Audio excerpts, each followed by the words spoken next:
Thanks for joining me tonight, and let's start with the important questions here. Is the Type 81 just a cope firearm? Because here in Canada, any variants of an AR-15 or an AK-47 have been banned. Now, I don't like to get into politics in this channel because I have a feeling that a lot of the firearm narrative is directed by people in this country who have their primary intention being triggering as many people with all the dog whistles they can. And this is, I am a true believer that if you want to make a change in a society, that there's other ways to do it than to complain about our reality. But it doesn't mean we can't speak about firearms and what they bring to the table. And for me, whether it's as a hobbyist or someone who would like to go hunting with them, there's a lot of things in there that speak from their own voice and that I do appreciate. And there is one specific rifle that is particular to us, and that's the Type 81. Type 81 is something that's very rare in the States because there's a ban against importing weapons from overseas, like from China. But here in Canada, the law is a little bit different, which allows us to actually still take advantage of some stuff from Norinco and other companies. But one specific firearm we're going to discuss today is the Type 81. Now, the Type 81 today in China has more of a ceremonial role in its definition. It's something that is not as relevant to their current military, but it has an interesting history. And we're going to start off with the history of the firearm. Now, Type 81, its name itself comes from the year around which it became a more standardized rifle for the Chinese Liberation Army, or for the People's Liberation Army. And its origin has to do with a combination of three rifles and its history in the fact that the Chinese were pretty much getting their butt kicked during the Sino-Vietnamese Wars, the Chinese-Vietnamese War in those last few decades of the 20th century, and how the Chinese government wanted a rifle that could take which could take over from another rifle that we're very familiar here in Canada and which is loved, which is the SKS. Now, the SKS is a little bit more basic in its functionality, but to a large extent in its civilian form, the Type 81 and the SKS almost fulfill a similar role, if we're to be honest here. But let's talk about the Type 81. Let's have a look at it. Let's get a good feel for it. Now, I won't go into so many, details about the fact that it's a short stroke piston and all of that stuff, but we're gonna have a look at it. The one I have today is a model that was just made available by Tactical Imports. It was available in a fixed stock and an underfolder. I thought the underfolder looked sick, but let's talk about it. We're gonna talk about it. We're gonna talk about the look itself, whether some people say you can find a bit of Dragunov, a little bit of AK-47, a little bit of SKS in it. And we're going to discuss a little bit about the round it shoots and a lot about where we go from here with this rifle. What do we do? What do we think about it? And is it a keeper? Is it something that, again, is a cope rifle, which I don't think it is? Or is it something that has a relevance in the way we use our firearms today and the way we collect them? Is it something really that has a value to that specific part of the hobbyism in the firearm community? So let's have a look at it. This underfolder, this nice thing over here.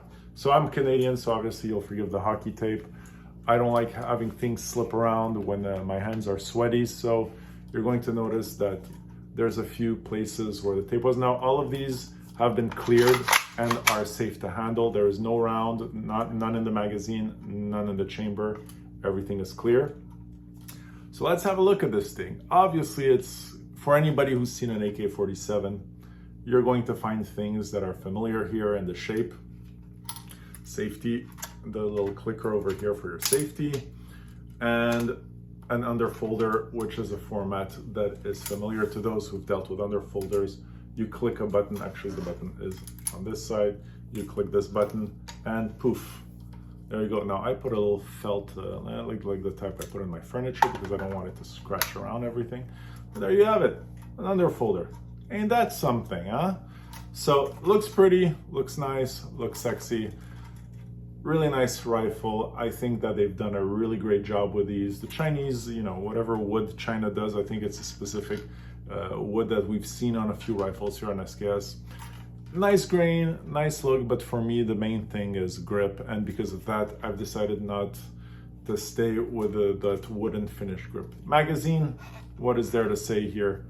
We all know magazines. Now, these are not compatible with I mean, they do look like AK-47 mags, but they are not AK-47 mags. They have their own little shtick going on. And I mean, there is some modification you can do to make it compatible to an AK mag, but in all honesty, it's a lot of headache for nothing, unless you want to do one of those AK-47 mags with the yellow finish and the banana sticker. I always thought those were cool. So look at the sights on these things, classic stuff. Now this has a threaded barrel. You have to press, my brother-in-law showed me how to do it. You press here and that allows you to unscrew it. There's a little button that then allows you to unscrew it. A nice little system. I'm not crazy about it, but like a lot of things with these rifles, you know, you take what you get. And the AK-47 itself, and what the inspiration for what this rifle is, you know, because this is sort of in the same family tree as the AK-47, in all honesty, if we want to be honest with each other. The AK-47 and its variants are end of Second World War rifles. So because they come from the end of the Second World War and they were designed around those dates, you know, you have stuff in there that really makes this not a modern rifle. If you're going to compare this to an AR-15 or even modern AK-47s and modern variants, this is agricultural, okay? You know, we like to say about some cars that they're agricultural. This is a pretty agricultural rifle for what it represents, but it doesn't mean it doesn't have a use. It doesn't mean you can't like it, you can't have affection for it. And for that, it has a lot to do with the round it shoots, which is that intermediate round. So let's have a look at that round and let's talk about it itself. Now, for those of you who are more familiar with a regular round that you would see, a 308, we all know the 308, the famous 308, classic bullet. You see them in everything today. The 308 has almost become the Coca-Cola of the rifle world and of cartridges. I like the 308. I think that it's a good balance between stuff that between having a bit too much recoil but having good range. I have a Benelli Lupo, which shoots the 308, shoots beautifully. A Remington 730-06 also shoots beautifully, but you know, these rifle will give you a kick, and this is what a 308 looks like. But let's have a look at something that's sort of you know, on the other end of what that reality is, and that would be the 22 LR. So let's look at the 22 LR. Let's look at the 308. My God, look at this thing. Tiny. So this is, I wouldn't say the 308 is one extreme, but for my uses, the 308 and the 30-06 are one extreme. And now let's look at what the Type 81 shoots, the Type 81M shoots. 308, and that's one of the differences that you have here. It's a smaller bullet, a smaller cartridge, less recoil. Look at that. It's almost a third less tall. And you know, this is something that everybody has to understand. This is 7.62 by 39, 308. And there's a role for that. Now, why did the Soviets go to this caliber? Well, they realized very quickly, especially during the Second World War, when there was a use for those intermediary cartridges, that a lot of the action when you were in a conflict, when you were in a war zone, happened within, I think, whether it's I'll apologize if it's 300 meter or 300 feet, but from what I understand is within 300 meter of the, well, 300 feet of the action. So all they really needed, I mean, the 308 and those big cartridges were great, you know, 8 millimeters, 9 millimeters, those huge bullets were great, but really at the end of the day, you know, it was a lot of stopping power that you could fit into this at a shorter range compared to this.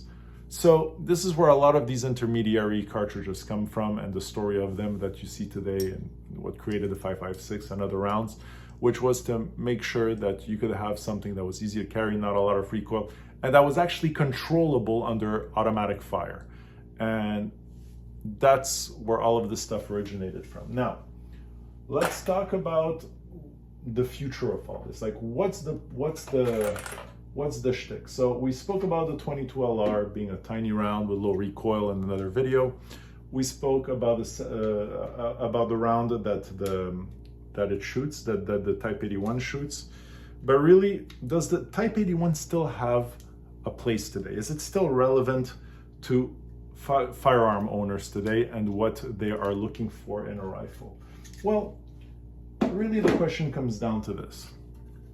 The question comes down to your ability to use the cartridge. Now, if you're hunting, is it a great round for distance? I don't think 7.62 by 39 is great for hunting, unless you're really looking for a deer or whatever at close range. But most people will tell you that a lot of the pleasure that's part of hunting with these rifles, like why I shoot a 308 or a Lupo with nice optics, is because we have the distance, and there's a part of the challenge that is in that distance. This is not a rifle really made for any distance whatsoever. I mean, some will argue with me, and their point will be as valid as mine. I mean, what do I know? But I think that this, at the end of the day, will and is still, to a large extent, a plinking rifle and something for people to have fun with. It's kind of ironic that, it shows how our gun laws work, that the Dragunov, the VZ58 and AK-47 and AR-15 are banned, but this thing isn't. I mean, it's pretty, let's be honest. By all accounts and purposes, this is this is a variant of an AK-47. And I know some of you will argue that it's not, but that's what it is. I mean, from 100 feet away, they're almost indistinguishable. So what's the point? Is really the point of this that being stuck at 5 rounds, that makes the difference? I said at the beginning of this video that I didn't want to get into politics, but it begs the question at the end of the day. It does beg the question that I've got an underfolder here, an underfolder semi-automatic firearm. And really, the extent to which the decision-making on its lethality is based on this thing? Kind of silly, right?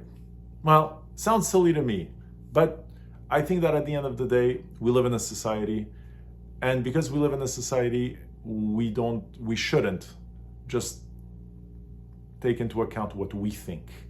If we think a law is ineffectual, then it's up to us to do something about it. It's up to us to have the ambition to want to do something about it versus complaining about it or making fun of people who don't agree with our point of views. But my argument to people who are anti-gun and anti-rifles like the Type 81 is that if I can own a rifle, a non-restricted rifle like this, it's the very basis of what the meaning of an dysfunctional law is. And there'll always be workarounds. Firearm owners, especially Canadian firearm owners, are very gracious in the way they actually deal with their firearm ownership. We deal with a lot of limitations, a lot of safety we have to take into account, and we have classes we have to do. We are very accountable to the use of our weapon. To come back to the Type 81, I think that at the end of the day, this is a hobbyist's gun. People say that it doesn't have relevance. In China, it's ceremonial, but this is really at the very basis a hobbyist's gun. And it has a value there as a hobbyist's gun for people who enjoy the challenge of handling a firearm that's the Type 81. The question comes down more to, there's going to be new laws that are going to come down that are for sure going to make the ownership of these rifles more difficult. There's already laws that have banned AR-15s and AK-47s in this country just by name. And this thing pinned to 5 rounds. This really is the relevance to it?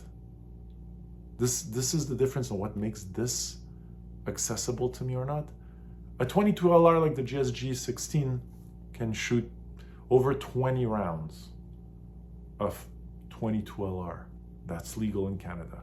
But limiting this to 5 rounds on this beautiful piece of agricultural. I called it agricultural, but I've been a bit unfair to it.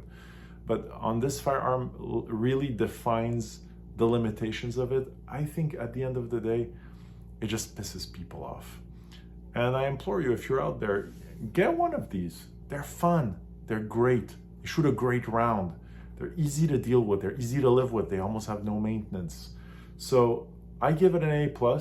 Some people will say that its limitations make it an irrelevant rifle in the world we live today because of not only its limitations in the way it was assembled and what it brings, but to be honest with you, at the end of the day, it does bring a lot to the table. It's a great semi-automatic rifle. It's reliable, has almost no maintenance. Go for it. If you have an opportunity to get one, I strongly encourage you to. And let's not forget, let's have another look at it. It is cool as hell at the end of the day. It really is a cool little piece of technology. So this is the Type 81M. Thank you for watching. Like and subscribe. Isn't that what we're supposed to say? So please like and subscribe. And if you don't, I hope, whether you do or you don't, I hope to see you again reviewing another great firearm here up north in Canada. Have a wonderful evening.